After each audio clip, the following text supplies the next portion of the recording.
You don't want to be caught off guard by any of these surprise van life expenses. Things happen and things cost a lot more these days than they used to. And these things we're going to talk about apply whether you're traveling and camping in a van or an RV or a box truck or a schoolie or a car or whatever else it may be. And if we're just meeting, my name's Robert. I'm a lifelong traveler. Spent my whole adult life traveling as much as I possibly could. And the past decade or so, I've made travel a lifestyle. So first up, major repairs. That's one that can really empty your bank account fast.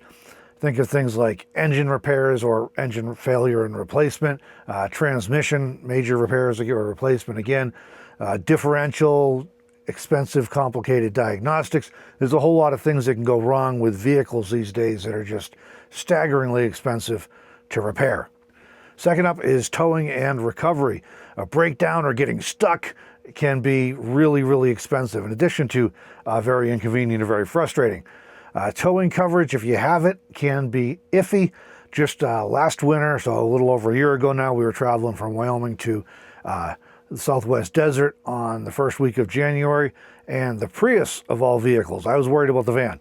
The Prius conked out on us at a gas station in Rawlins, Wyoming. We got on the app and tried to, with Geico, and tried to get a tow truck, and they finally told us, hey, we don't have any providers in that area, but you can pay for it and send us a bill and we'll reimburse you, which they eventually did. But we had out of pocket then to pay for it. That was on a road at a gas station in town. And also the distance from the repair shop. So we were able to get towed a few miles to a shop in Rawlins where they immediately said, we don't work on Priuses or hybrids, so you're going to need to get towed to up to Casper or over to Rock Springs, I think there was one, or back to Laramie. And either way, we were looking at something like $1,500 plus for towing. Fortunately, my son works with a company, they have lots of trucks and trailers, and he was going to be able to coordinate to get us picked up. And then, fortunately, again, by the grace of God, there's a whole story that we told in a video then, but about how we actually ended up finding a different shop in Rawlins we weren't even looking for, and they were able to fix it for us. But the distance from the repair shop's a big deal, and if you don't have towing coverage, or if your towing coverage doesn't have providers available, you may have to out of pocket for quite a bit of money to get your vehicle towed to somewhere it can actually be serviced. Tow coverage does not equal off-road coverage either. In most cases, if not all, the towing company coverage plans, whether it's AAA or through your auto insurance or whatever it is, they only cover on road. And so if you're off-road on a BLM road or a forest road or whatever, or even worse, on some trail somewhere, they're probably not going to cover the recovery or the towing. So the type of vehicle you have, and the bigger is more expensive generally. RVs are harder to get towed than a van, for example. But the type of vehicle and your location, it can easily cost anywhere from hundreds of dollars up to thousands of dollars to have a recovery done and get towed. This is going to be especially true if you're way off the road in the backcountry and on a primitive road or a primitive trail, and it's not considered to be on-road. It can be very expensive. The cheapest off-road recovery I've ever heard of are a couple people I know who were towed. They got stuck in the mud right near the road, and it was still $500. This is going back a few years. It's probably worse now. More complicated repairs, or you have to get dragged out quite a few miles off a primitive road, can be very, very expensive. All right, number 3, major vehicle upgrades. And these are a little bit optional depending on your situation, but still can be very expensive. Putting a high top on your standard roof van, for example, the cheapest I've ever seen start around $4,000, and they quickly go up to $6,000, $7,000, $8,000, depending on the high top you want on there. Or a house electric or a solar upgrade. If you don't have electric in your rig and you want to be putting in electric and solar and stuff, that is going to start at a minimum in the hundreds of dollars and can easily go into the thousands, especially if you're paying someone to do that installation for you. Number 4, a house electrical failure. Your batteries fail in your coach batteries in your RV or your van or whatever. That can be, again, hundreds up into thousands, depending on how many batteries you have and the quality of the batteries you're running. We were able, with our last update in the van, we were able to find a couple of cheap Chinese lithium batteries. They were reviewed and highly rated by Will Prowse, another YouTuber who focuses on solar stuff. Otherwise, I wouldn't have tried them, but they were fairly cheap. But the brand name lithium batteries are going to be up into $800 to $1,000 for a 100 amp hour battery. And so if you have to replace a few of them, that gets very, very expensive. Solar panels, they can get damaged by wind or by falling debris or by coming loose and blowing off your vehicle, or hailstorms, or different things. We had one portable that was taken out in the desert a few years ago. Rogue wind gust caught it. We had a position so that it was a portable one. It was fine for the way the wind was blowing, but we had a rogue gust came through, picked it up and threw it across the desert, landed on the rocks, and that was the end of that panel. Charge controllers, solar charge controllers, they're expensive, especially good quality ones are very expensive. Inverters, if you're getting into a pure sine wave that's 2,000 or 3,000 watts, they're pretty expensive. Labor, again, if you have to pay somebody to diagnose or troubleshoot your system and then do repairs, it just makes the price go up that much faster. Number 5, emergency health care. If you end up in the ER because of an accident or an injury or an illness, we just went through this not too long ago. I guess it was a year or so, a year and a half ago now. I was doing some wood carving and opened up my hands pretty spectacularly. That was a fun trip to the ER. So depending on your insurance, if you have insurance, and if you do have insurance, what kind of co-pays and deductibles and co-insurance and all these other ridiculous things they like to put in there anymore to make sure that you pay as much as possible. Even when you have insurance, it can be quite expensive and it can really drain your bank account very fast.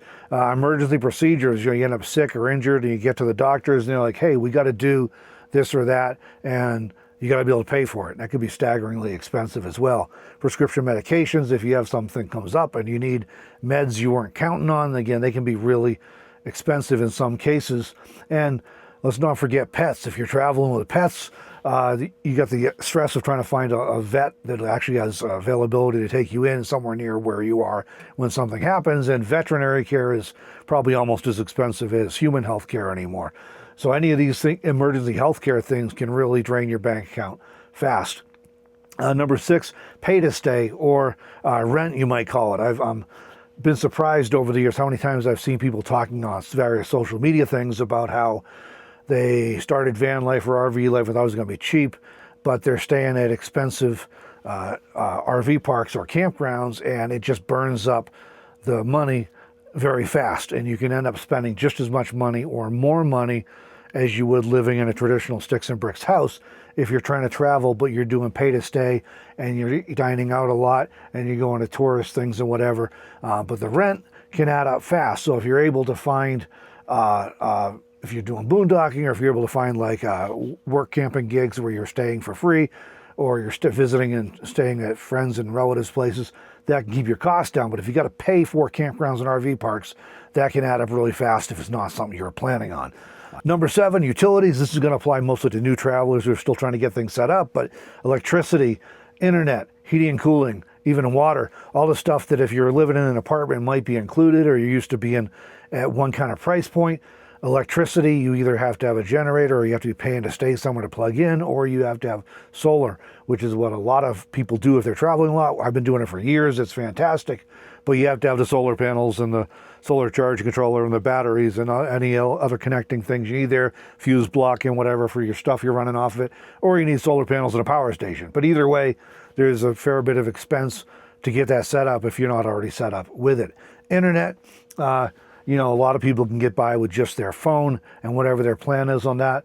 But if you're doing a digital nomad, working as a digital nomad, or you're doing things that need a lot of connectivity and reliable connectivity, it can get pretty expensive if you're using lots of data and you need reliable connections. So we have Verizon for cell, which when I started traveling a lot was the best option out here in the West. AT&T's pretty much gives it a run for its money now.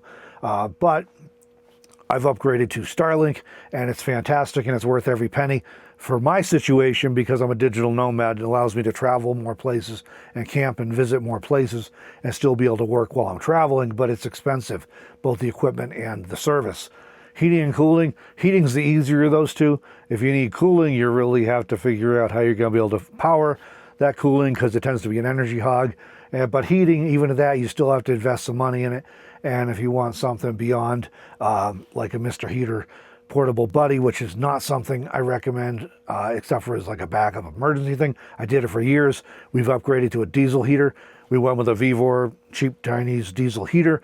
It was less than $100, but we had to do the installation, and we had to do a few minor upgrades to get it to work right and reliably and safely. So if you have to, again, if you have to pay to only install a system, it's going to be more expensive. You want to go with a high quality diesel heater like a Webasto or some of those other units, you're going to pay $800 to $1,200 for your system, more if somebody's installing it for you. Number 8, vehicle replacement.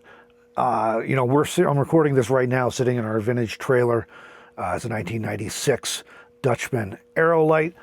Drinking some Black Rifle coffee this morning while I'm enjoying that while I'm making this video.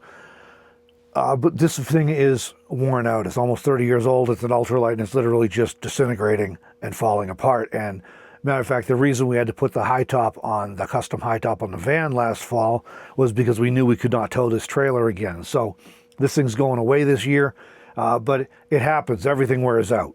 And other situations that might come up would be your vehicle being what they call these days mechanically totaled, which is to say that the repairs on it that it needs are so great that it would cost more to fix it than the thing's worth. Or rust, if your vehicle comes from a place where they use a lot of road salt, they don't last very long. That's one of the beauties of places like Wyoming. The roads are terrible in the winter a lot of times, but they don't use road salt. And so you can find vehicles that are 20, 30, 40 years old that have original paint and no rust. But if you come from a place that's got rust, your vehicle's just not going to last as long, and that can take it out of commission where you have to replace it earlier than you were expecting.